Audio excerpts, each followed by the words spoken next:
When the Berlin Wall fell, it really felt like the world was changing for good. A lot of people were predicting the end of old-school power politics.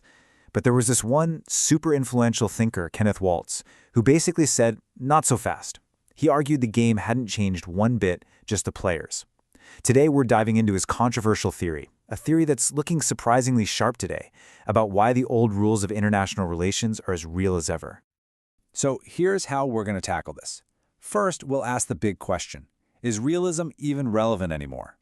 Then we're going to look at the two biggest arguments against it, the spread of democracy and our interconnected global economy. After that, we'll get into Waltz's powerful counterattack, and finally his really bold predictions for the future. All right, so picture this. The Soviet Union has just collapsed. The biggest question everyone is asking is, are those old, cynical ways of thinking about power and conflict finally over? Had we actually entered a new era where countries would just cooperate? And this was the question at the heart of the whole debate. Had the world changed so much that realism, with its constant focus on power struggles and conflict, just didn't make sense anymore? This slide just perfectly lays out the two competing visions of the world back then. On one side, you had all this optimism, this hope for lasting peace, democracy everywhere, global teamwork. And on the other, you had the stark reality that realists like Waltz never lost sight of. A world with no global police, where every country ultimately has to look out for itself and constantly work to balance against anyone who gets too powerful. Okay, so this brings us to the first major challenge to realism. This really popular idea that as more and more countries become democracies, war itself could become a thing of the past. So this idea, the democratic peace thesis, was a direct shot at the heart of realism.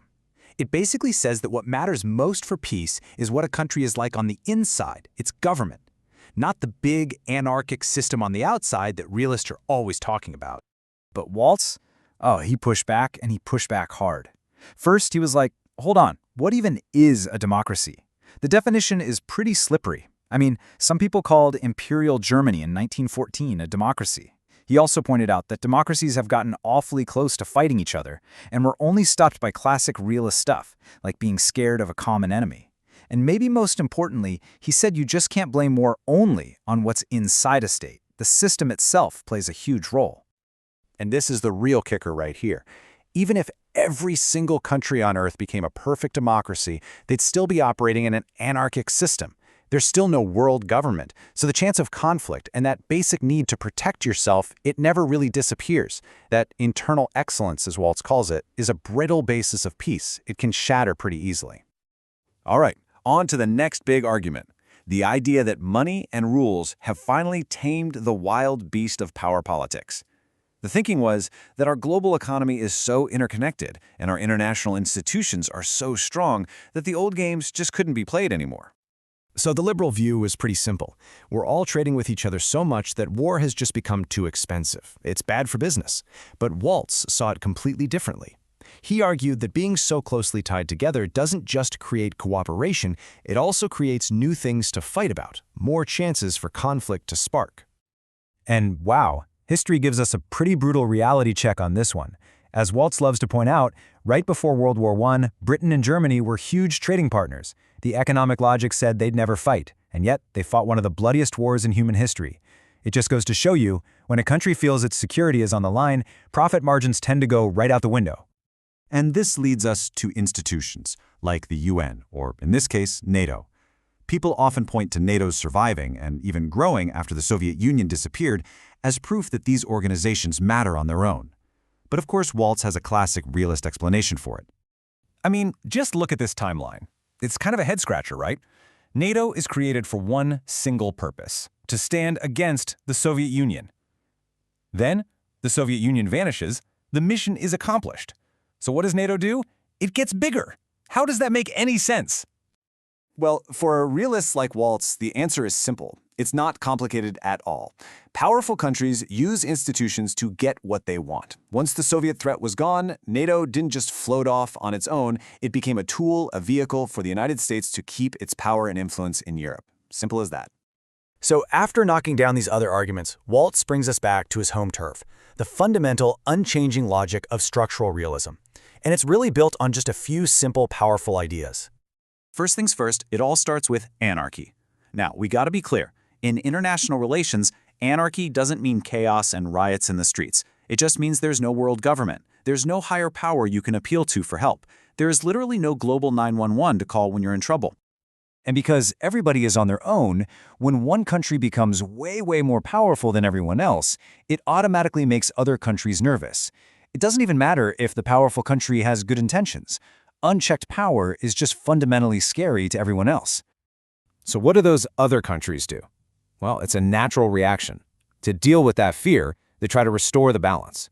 They'll either build up their own power, their military, their economy, or they'll team up with other countries in an alliance to create a counterweight.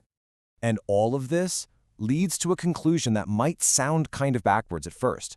A world with just one single superpower, what we call a unipolar world, is actually the least stable and most temporary arrangement. The system itself practically guarantees that other countries will rise up to challenge the one on top. And this is where it gets really interesting, because this logic is what led Waltz to make an incredibly bold prediction about what the world would look like after the Cold War. Okay, so you have to remember, he was writing this in the year 2000. This was the absolute peak of American power. The U.S. looked unstoppable. And here comes Kenneth Waltz, saying, nope, this unipolar moment is not going to last. He argued that the laws of power politics basically guaranteed that other countries would rise up to balance against the U.S.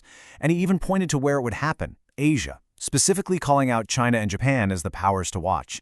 Pretty bold stuff for the time. So let's bring this all home. What does this argument, made over 2 decades ago, mean for us right now, in the world we're actually living in? What's the big takeaway? For Waltz, the conclusion was just inescapable. Any attempt by one country to stay number one forever, to basically freeze history in place, is doomed to fail. In fact, it's worse than futile. It's counterproductive.